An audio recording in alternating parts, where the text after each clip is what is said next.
That might work. That just might work. We're probably going to be on before it says we're on, so just be aware of that. Don't start swearing like a sailor or anything like that. I've had those pre-warnings already from you listen. the squad. You couldn't swear enough to get to even match the record. All right, let's report to the. I don't know. He's going to be here in a couple weeks. All right. Well, I think we're on. Let's make sure that we're up and going here. Well, we should be. Let's see what that looks like. Sure, that we are. All right. Well, you know what? It's Wednesday, so that must mean it's Whiskey Wednesday. Oh, you filled the house tonight. Right. You filled the house. I'm on it.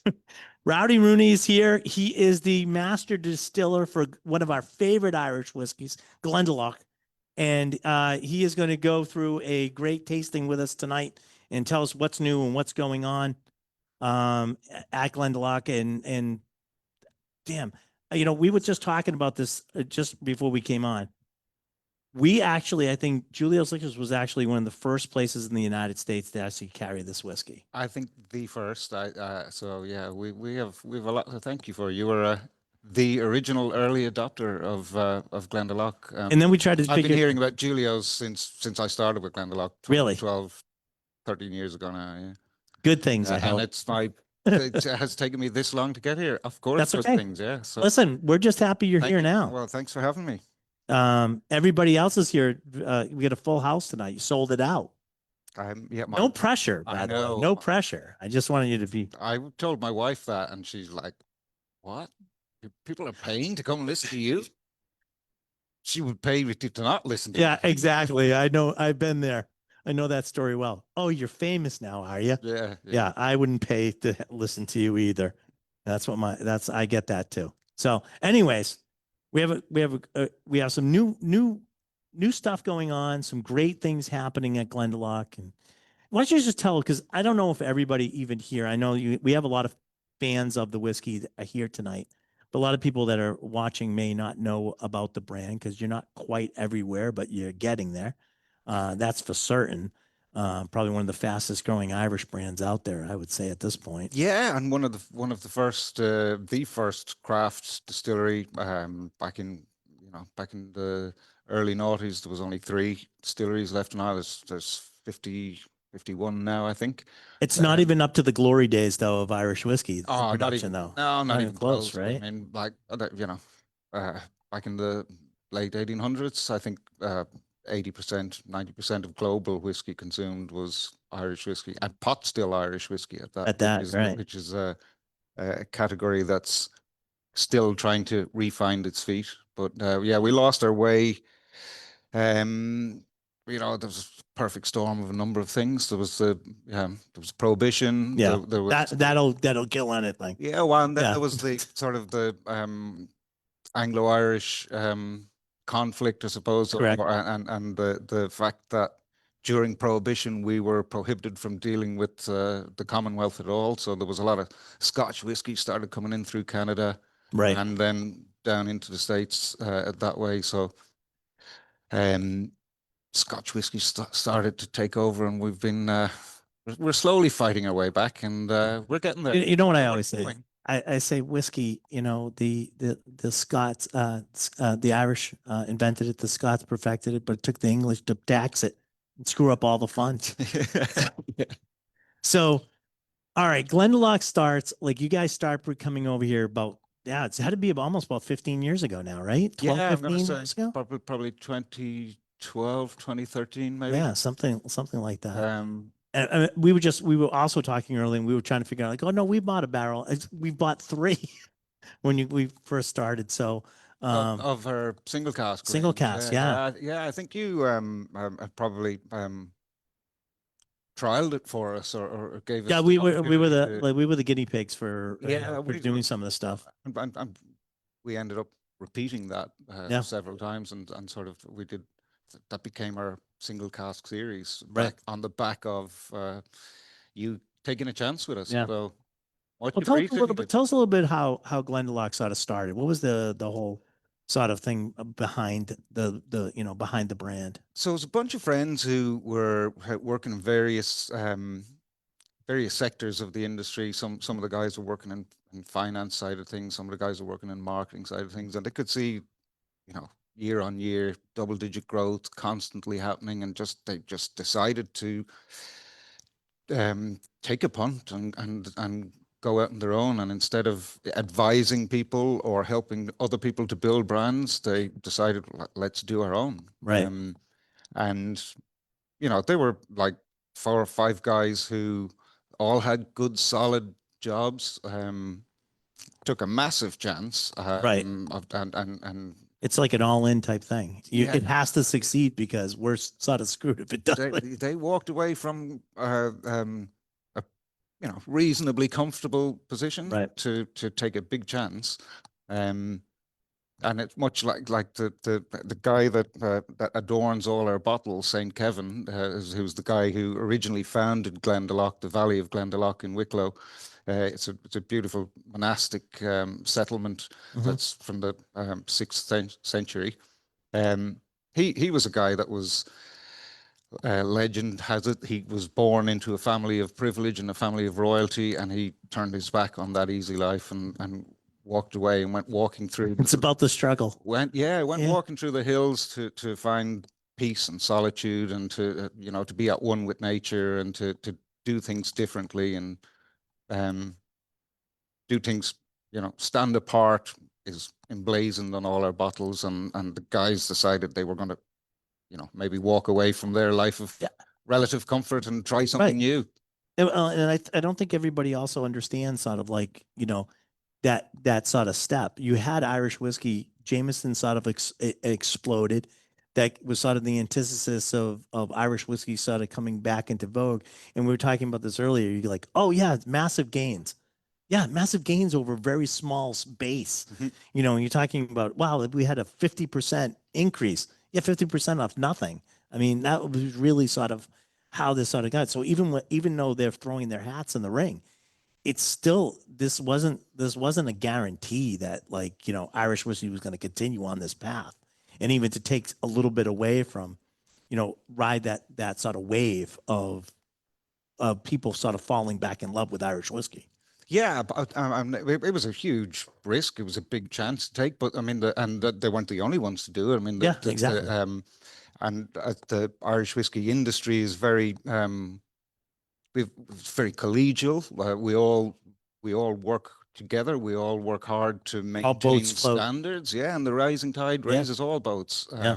So we don't necessarily see ourselves as fierce competitors. The amount of help and assistance I've got, and then have consequently passed on to other distillers coming into the business, it's just phenomenal. Having spent, almost 20 years in telecoms beforehand, I was stunned by, why are these people sharing all their secrets and Right.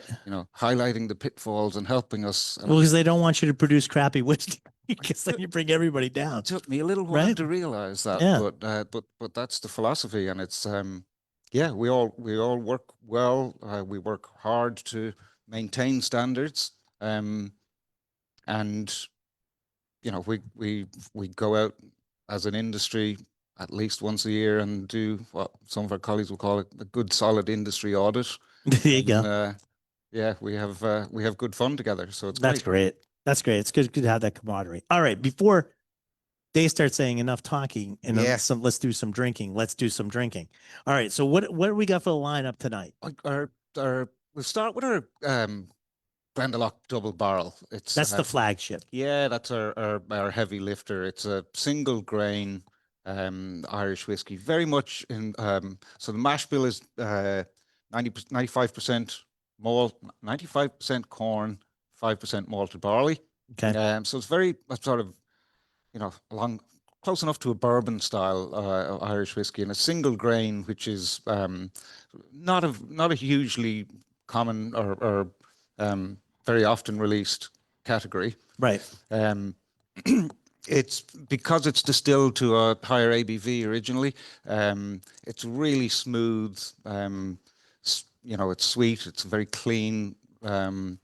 new make spirit. It's And silky. yeah, and it's a wonderful And no rough edges. it's it's a wonderful canvas All right. for showing off the wood, which you know, if the wood is given 70 to 80% of the flavor to whiskey, it's you know, it's worth putting a lot of focus on. So The Irish whiskey, even like this one, tends to be a lighter distillate, yeah, right? So I think with these lighter distillates, especially Irish whiskey, you start picking up like a lot more of the barrel character and some of the, you know what I mean, as well as some of the grain.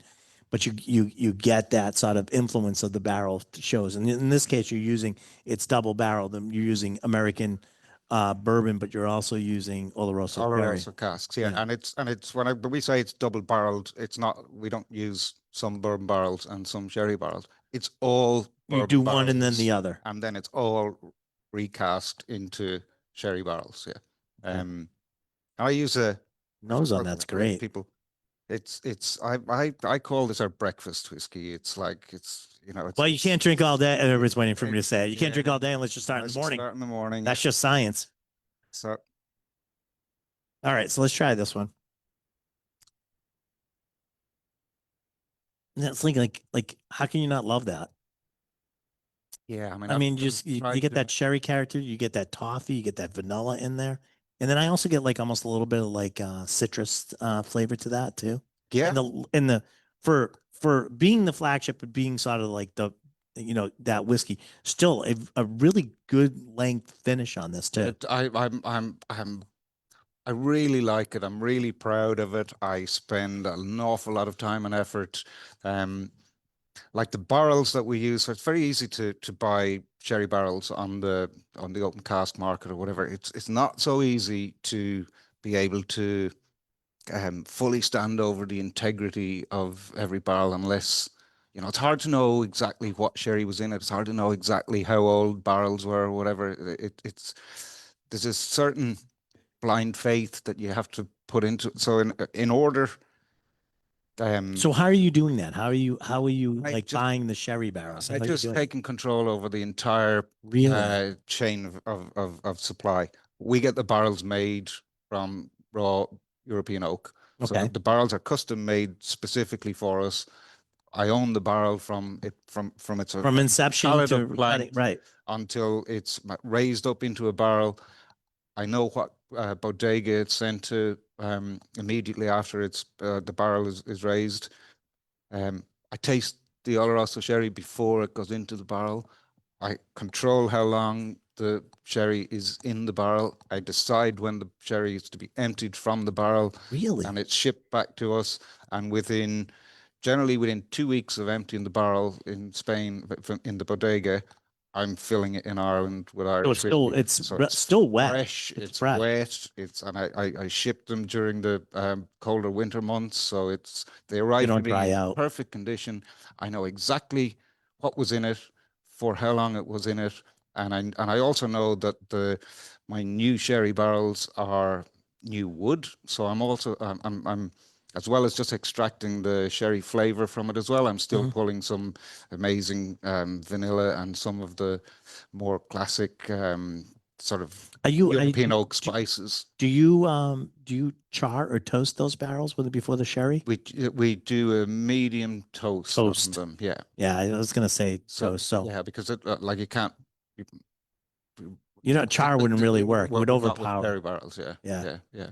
Yeah. I Yeah. like that a lot. What do you guys think of this one? It's good, right?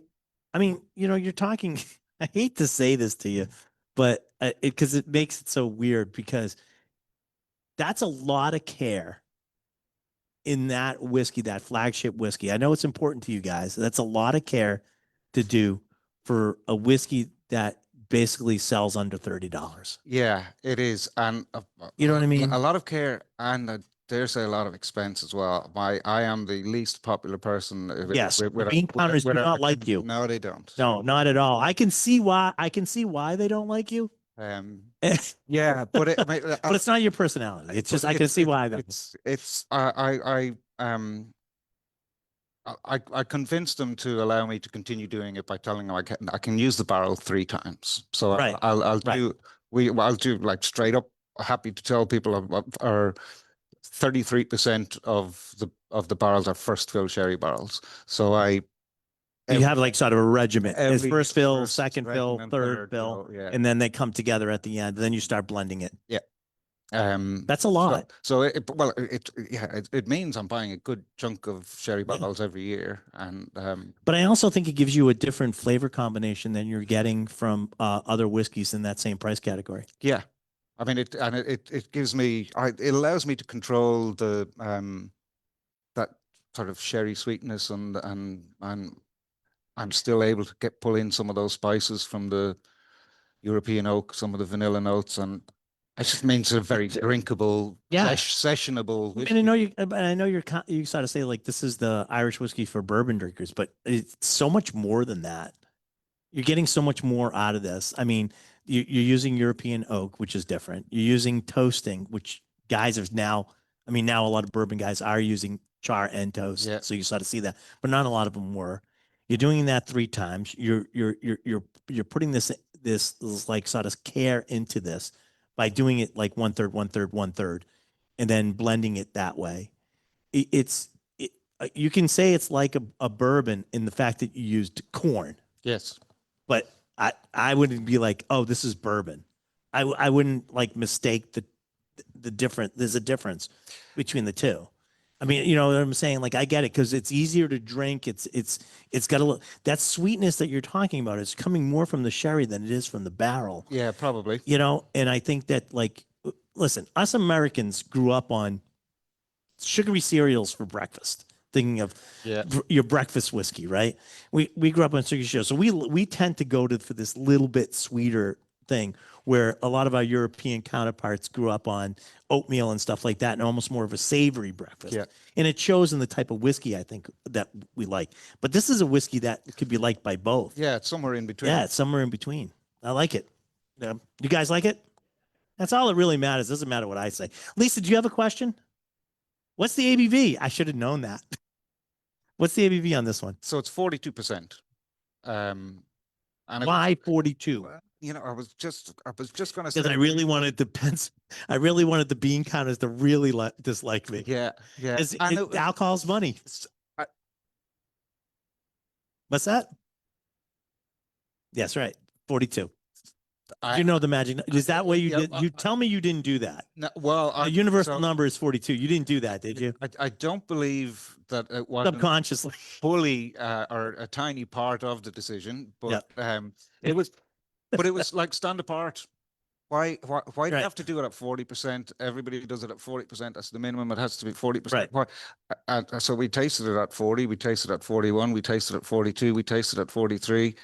The bean counter started to get involved. We brought it back down to 42, and it was like, look, it tastes really good. No, you dialed it in, and that's where it ended up. Yep.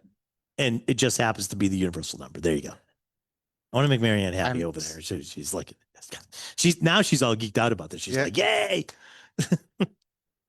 All right. I like this one a lot. I mean, I have bottles of this, so it's my go-to, to be honest with you. It's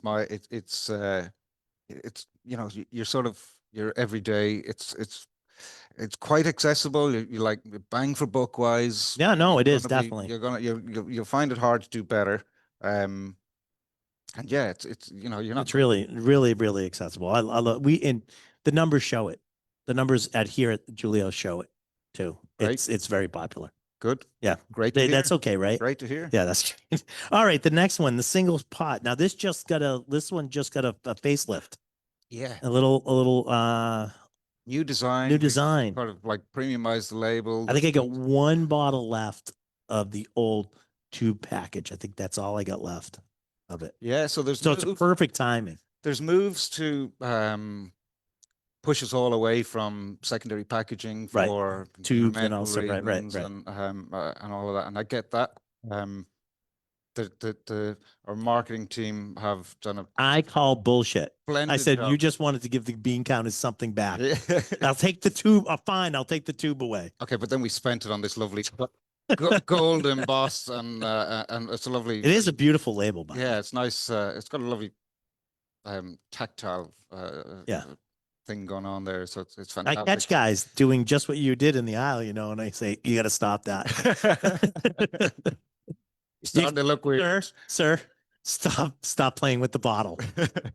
But you are right. It does have to have that. What's that? It's Kavork. All right. I didn't want to say anything, but it's Kavork.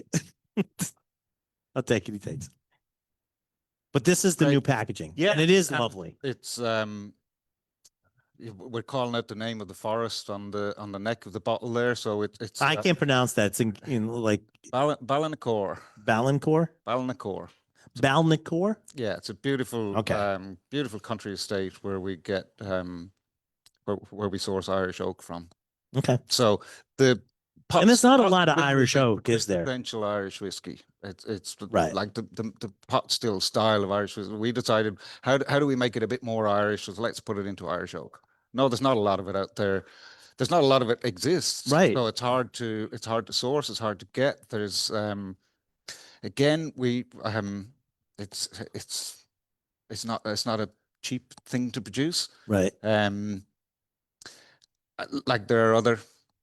There are easier ways of doing this, but not the result that you want. No, it's again, this is double barreled as well. Right, all of it is in ex-bourbon casks firstly, and then all of it is transferred into Irish oak casks, Wicklow oak casks sourced from some estates, some private estates around. Now, what do you have to do to get? Because I gotta believe, you know, we sort of we have this thing where we replenish the wood that we take out, and there is sort of a system. But we have a lot of. I mean, the United States still has a lot of trees. Ireland, not so much, and not a lot of oak. So very little. Yeah. So how do you sort of like, how does that go about? Because I imagine there's a lot of restrictions on what you can do to make these barrels. It's very heavily regulated. But there's we've got a problem. We bred a dog that you may have heard of called the Irish Wolfhound many years ago, yep. and they very successfully hunted and killed all of the wolves in the country. So we've got no apex predators in Ireland. Wicklow is littered with deer, wild deer. Okay. And wild deer love nothing more than eating little acorn saplings. Yeah. So we've got a problem of the natural regeneration. It sounds like something we could eat our way through. Yeah. You know what? We can't. Really? There's that many of them. You're going to bring some Americans over, I think. Really? I mean, it's... No, I understand. It's astoundingly good meat. Yeah. But it's just not... It's not particularly popular. I don't know if it's like Rudolph or Bambi or someone's fault, but like people just don't... Sir, what did you think of Bambi? Oh, it's delicious. Yeah. Thank you very much, sir. With a nice red currant jam. Yes, perfectly. Yeah, excellent. But it does create a problem in the natural regeneration of the forest. So there's no way for you know, in a normal natural environment or ecosystem, you know, you'd have saplings growing up. Right. So no, exactly. Mommy tree falls over at a certain age, you know, baby tree comes and takes over. But when you've got the deer going eating them all, right, it's more difficult. So we're actually helping to maintain the health of the forest by what we do is we'll go in, we will create a clearing. We'll pick like, you know, 6 or 7 suitable oak trees that are in one sort of cluster, and we'll create a massive big opening in the canopy to light in, and we'll plant at least 7 new saplings for every tree that we fell. And we're looking at, you know, maybe about 14 or 15 oak trees each year. And not necessarily each year. It's only the year where there's suitable wood available to us. I've got a fantastic relationship with some of the landowners that I mean, that it's a sort of a win-win scenario. Right. We're helping him to maintain the forestry. It's good forestry. And we've got a forestry consultant who is regimental in only doing the right thing, but the right thing happens to provide or produce for us tree trunks that are perfect for making barrels. That's great. Yes, Lisa.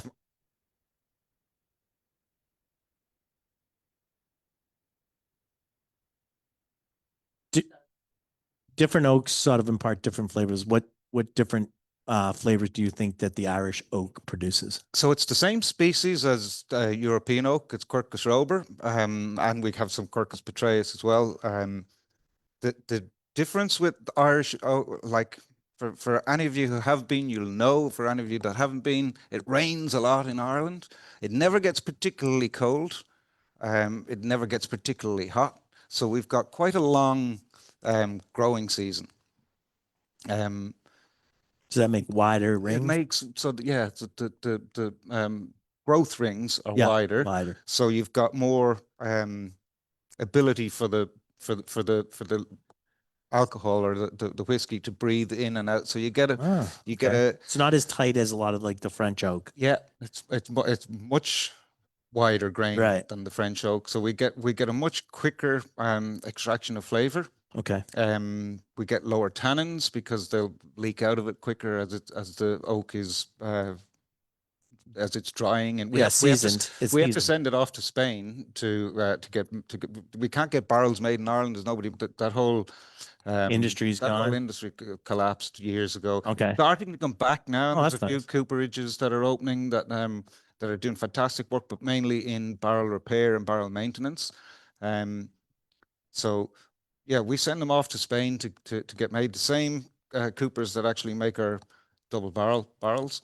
And we've been working with them for like 14 years. Do they take the whole tree or planks of it, and then do they season it down in Spain? So because it seems to be drier, it'd be easier to yeah, do it. yeah. Well, you're not going to dry it anything in Ireland. That's right. Yeah. Well, you could use You kiln dry. You could use kiln dry, But- but then there's an environmental issue there, and there's costs or whatever, and so it makes more sense. There's also the Irish oak has to be sawn in quarter sawn, like sort of pizza slice thing, rather than in planks, because if you do it in Because of the way the grain. because of the way the grain runs, yeah, Right. the liquid will just pour straight out Right. of it. So there's a real art to.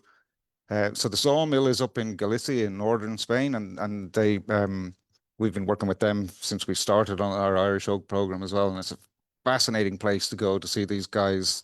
You know, they'll keep turning the log on the machine till it's at the exact right point to saw it into quarters, and then each tree is kept separate, so they'll palletize the planks. Right. So you know where the wood came from. Exactly. We can trace everything back to the individual tree, and then they'll send it down to the cooperage in Andalusia, Wow. where it like at for over 40 days of the year, it's like around about 47 degrees. Somebody told me that last night that translates to 116 Fahrenheit, which is pretty hot. Really? So I tend to stay away from. Yeah. You don't visit that in summer. No, I visit them in November. Yeah, that'd be a smart idea, I think, on that one.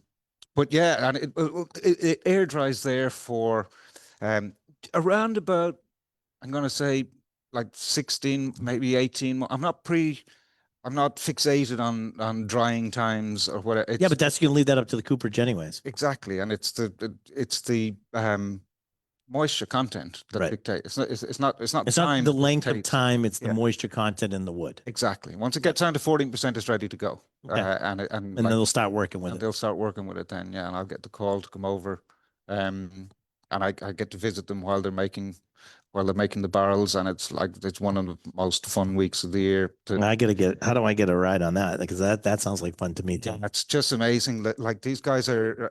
It's proper old fashioned. It's everything is oak fired. They're not using gas. They're not using steam to bend. It's all the old traditional way of making the barrels, and just the smell of the oak toasting is just straight from heaven. It's somebody someday is going to invent a Facebook or an Instagram or something that allows you to share smells, and that'll be amazing. And that'll be a good thing and a bad thing. True. Depending on who you're talking to. The mash bill. Well, who's this would be a good thing. The mash bill here, we've got like two-thirds malted barley, 1/3 unmalted barley, and that's what makes pot still. It's the unmalted element to it. Do you guys all know why unmalted barley? No? All right. So we can once again thank the English And then we can thank the Irish for working around it. Malted barley was taxed. Unmalted barley was not taxed. So if you make something with unmalted barley in it, you don't pay a higher tax. Your tax bill is down. A Yeah. little less. Yeah. So you start working with that, and it became the flavor that it produced with the malted and the unmalted really shaped how Irish whiskey tastes. So now you have both, and they both impart different things into what you're tasting right now. It's a giant tax avoidance scheme. It's a yes, absolutely. Hey, if you can screw the thing, I'm gonna get in so much trouble. Screw the English, screw the English. I mean, seriously. That was the original thinking behind it, I think. But now it's so ingrained. It's pun intended. In there, that's the flavor profile. Yeah, and it contributes this like signature spiciness to it that you don't get from 100% malted barley, and also the texture, that sort of creamy mouthfeel that's synonymous with pot still Irish whiskey. It's like, I mean, this is really traditional. I mean, this is your traditional whiskey. I mean, even to the fact of you using, I know you're sort of finishing it in Irish oak, but this is a traditional whiskey, Irish whiskey. Yep. It's got that chewiness, that spiciness to it as well. And I mean, finishing it is a bit maybe underselling it. Yeah, I know. It's a secondary maturation. Yeah, like it's 2 years in the Irish oak. I mean, that would be more than finishing. Yeah, absolutely. So, but I'm just saying, like, no one else is like, there's not a lot of people doing that. No. You know what I mean? So you're trying to do what you can do to sort of tie it back to Ireland in doing this. And I don't think a lot of people are going through that extra step, or if they are, they're charging us for it.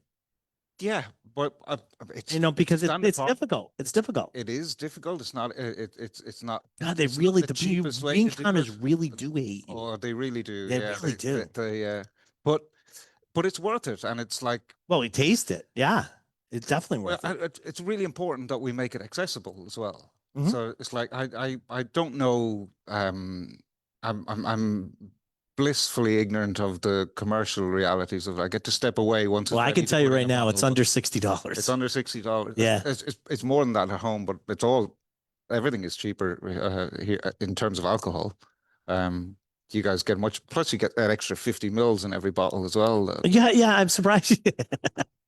So a lot of people don't know that 750 milliliters are really the standard size for the United States and South Africa. Okay. We're really the only ones that use 750s. Everybody else is using 700. And actually 700 was not an acceptable size here in the United States. It wasn't a legal size. We just got that changed. So recently enough. Yeah, we just got that changed. So it's good and bad. I think it's good because it allows, if you want to change it now, you don't have to do two different types of bottling, right? So it's economies of scale that way. Other people go, oh, it's sizeflation. I'm going to pay the same amount for a 700 as I would for 750. Oh, okay. I get it, but it also gives accessibility to everybody. Yeah. My bad thing, this is where I sort of differ with a lot of people. I look at it as if you do a 750, you're almost guaranteed that it's not counterfeit on some whiskeys because 750 bottles are harder to find. So, it depending on what whiskey it is, 750 was almost a guarantee that it wouldn't be counterfeit. Yeah. And, that falls into some, other whiskeys, but it would be that's sort of the big thing. It would be almost flattering to think that somebody would want to counterfeit my whiskey, but they'll try, but they'll never get it. What do you guys think? What do you guys think of the pot still? Oh, yes, sir. You have a question? How did you arrive at the ratios of unmalted to malted? We tried. We played around with so it was the universal number 42. Yeah. No. But the rules of pot still, it's quite strict. You've got to have a minimum of 30% malted barley and a minimum of 30% unmalted barley, a maximum currently of 5% other grains. So you could have some like rye or wheat or oats or something in there. The maximum 5%. That's something that we're in the process of trying to change now as an industry, but there's a lot of bureaucracy involved in that. but that's another story anyway. Well, you're just trying to work within the rules, but also, Yeah. push the envelope Yeah. a little bit too. Well, right? you can go anywhere between like the 60, Right. the 30-30. You could go 50-50, go 70-30, either Right. way, whatever you want. So it's try to get a balance of the making sure that your yield is up, because you need a certain amount of the malted barley to for the enzymatic activity from the malt to convert the starches in the unmalted barley. It's the Kickstarter, but it also gives you more alcohol too, I would assume. Yeah, the higher percentage, of alcohol, liters malt per that you ton. have or whatever. Yeah, yeah. So and clearly it's not something that I You don't care. yeah. We've Yield isn't established something that I we've focus on. established that. You Yeah. just don't care. It's about how it tastes. But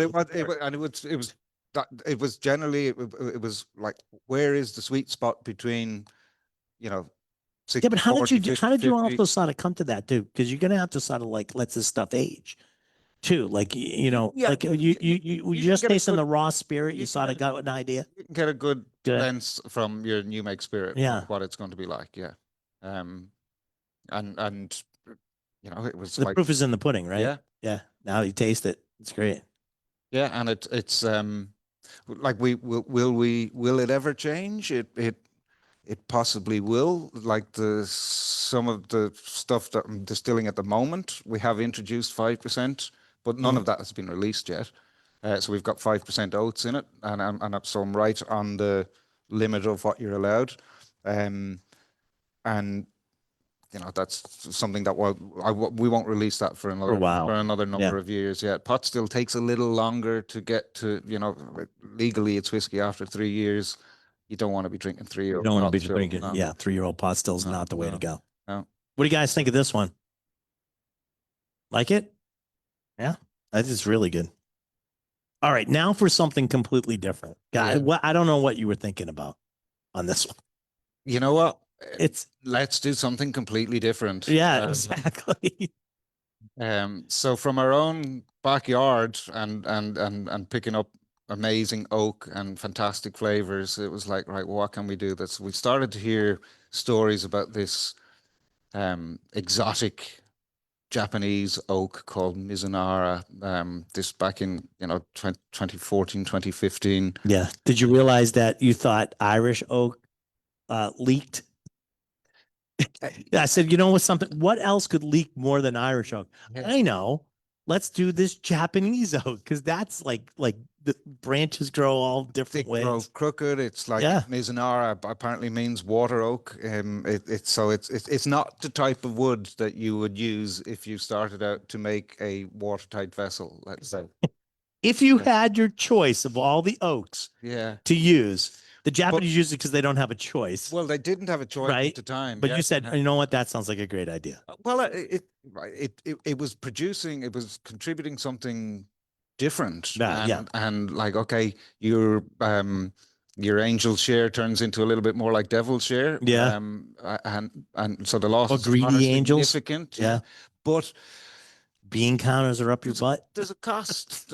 There's a for something to be good, there's a cost to That's right. playing around with things, and it's like, Are we here for the economics, or are we here for the artistry or the flavor? Right. Yeah. So if that nose is the cost insane. of that, it's completely different than anything we've It's like tasted this earlier. sweetness. It's florals, but it's not. It's blossoms, not. It's sweet blossoms. It's not flowery. I get an almost an incensey kind Yeah. of The nose on this is insane. Do you guys get that sort of sense that the nose itself is actually sweet? So it's obviously 100% malted barley. It's 6 years again, double. Everything is we single do malt. double barreled. Yep. Minimum of 6 years in ex bourbon American oak barrels, and then a minimum of 1 year in the Mizunara casks. You didn't want to lose anymore. Yeah, well, you know what? I've got I do have something else that I'm playing around with. That the losses do slow down. Mm-hmm. thankfully over the years. So you're probably looking at That's maybe because it bleaches a watermark. losing. You can't lose anymore. So you're probably losing 10% Right. in year one. Yeah. But thankfully, as it goes on, And then by the way, that's in an Irish climate. yeah, That I mean, it's not if you put the same thing in, Kentucky down in Rickhouse, Kentucky or something. you'd lose half. Yeah, yeah, you'd be in trouble, all Yeah. right. It's Nose on this is so interesting, the though. barrels are. We're really lucky that we've got a really good relationship with our coopers in Japan who supply us with it. We're punching way above our weight in terms of the amount of these barrels. Very few Mizunara don't barrels leave. Japan, Yeah, and right. we're getting like a double-digit percentage of the amount of barrels that leave internationally, and we're a tiny little craft Right. whiskey company, so. Yeah, but that means people like this one. And it means like the our coopers have they're very honorable people, and they promised us that they would supply us with Mizunara when it's available. It's not always available. Right. It's Do you have to take it? Sometimes you're not even ready for it, but it's available, so you have to grab it. yeah. I can't afford to not take it if it's available, but it's not.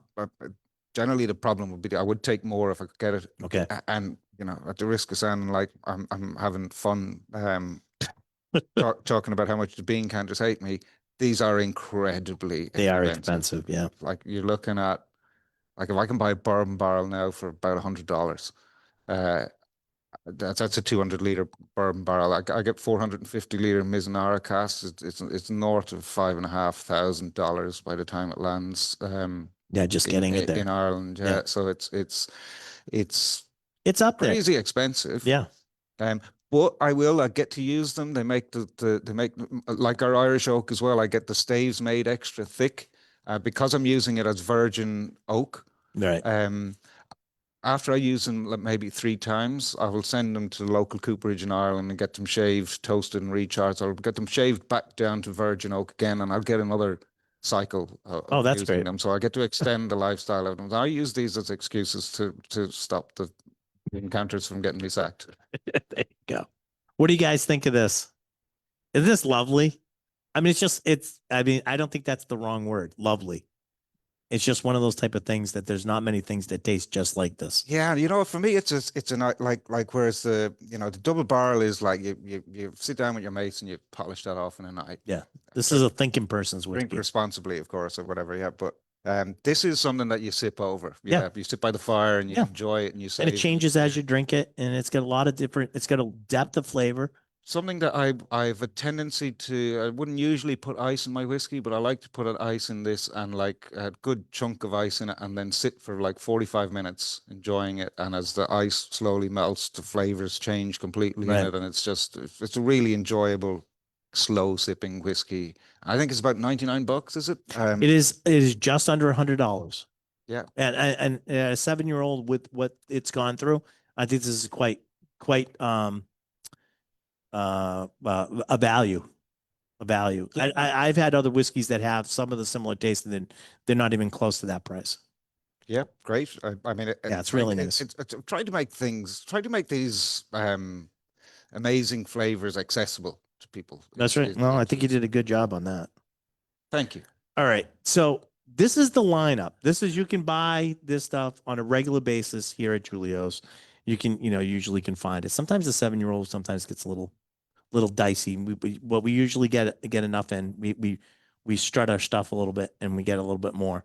But that's, this is the main core lineup.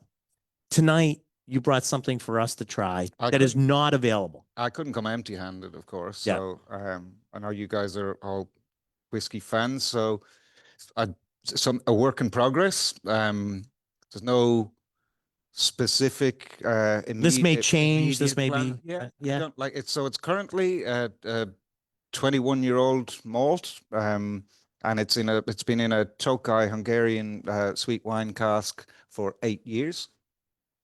It's funny how whiskey has, generally as whiskey gets older, it gets better, but it's not a linear thing either. It takes little dips. So this was 17. I really wanted to release it. It was fantastic. And then for one reason or another, it didn't get released. And then at 19, I thought, you missed it. Yeah. The window's closed. Yeah. That happens like too. I've chips seen that. away in the corner then and see, and like Cry. You at- cry a little bit. at 21, it's right back to Really came right yeah, back. Yeah, so it's do we release it now, or do we take a chance that it might take another dip? Why don't and we then let these good people have a say? so there's an element of selfishness about me Yeah. bringing this, because it's Yeah. like I want feedback. Yeah. Yes, sir. Did you pour yourself a bottle off of the 17 just in case? Oh, I did. I need to have reference points. Yeah. Obviously, yeah. Bean counter. We've noticed that there's like 7 bottles missing. And I need to have reference. Oh, that evaporated. That So, evaporated. yeah. That's those The greedy angels, the bastards. All right, here we go. So yeah, it's this is like not been tasted by smell the very Tokai. many people. You can smell And the it's- Tokai on this. This isn't something that I'm Yeah. trying to sell you. It's just like it's like maybe a little treat for something that you can't buy, and something that I'd love your opinion on. Oh, there's your mistake right there. Do we know what the ABV on this one? Thank you, Lisa or Megazone. We do. Sorry, my arm has got a bit too short. 55.06. So I'm sorry, we should have said the pot still is 43%, and it's all natural color as well, and the Mizunara is 46%, and it's all natural color too. So 46 to 92. That's the magic number in whiskey variant. Just in case you were wondering. I tell you, the nose is gorgeous. it doesn't taste like a 55%. No, but the nose doesn't either. But I mean, you can really I mean, I can smell the Tokai on this. You know what I mean? The sweet It's- wine, yeah. It's good, which is lovely, by the way. Um, Because that it's honey, but it's like that dark honey. You know, Yes. like dark honey. You know what I'm talking Yeah. about? Yeah, you're gonna. I should know this, but you're gonna tell me the name of the sweetness measurement of Puccine, is it, or Bricks? no the specifically on Tokai. Oh, a punts. Isn't it punts? That no, there's a level of it's all got to do with the level of sweetness Yeah. in the thing, and it's like I'm not going to 5, tell you 6, that. 7, 8, No, that's above my pay grade. I sir. can't remember. I can't. You know, I'll tell you how it tastes in a second. But I'm thinking this was of the sweeter Yeah. cask. Oh my God. Yeah, That's not bad. some nice floral notes. Yeah. I'm going to give you a New England. That's not bad. Okay. Because only in New England we say something's good by describing it as not bad. You got that? Wouldn't be an uncommon thing in Ireland. It wouldn't be. either, Well, we got it from somewhere. I'm How sure. are we doing? I'm not. That might have bad. been. Not bad. Yeah. Yeah. That doesn't suck. That's another one. You might not have that one. You might not have that one in England. That as a compliment. Yeah. And you might not have that one in Ireland. Yes. Question.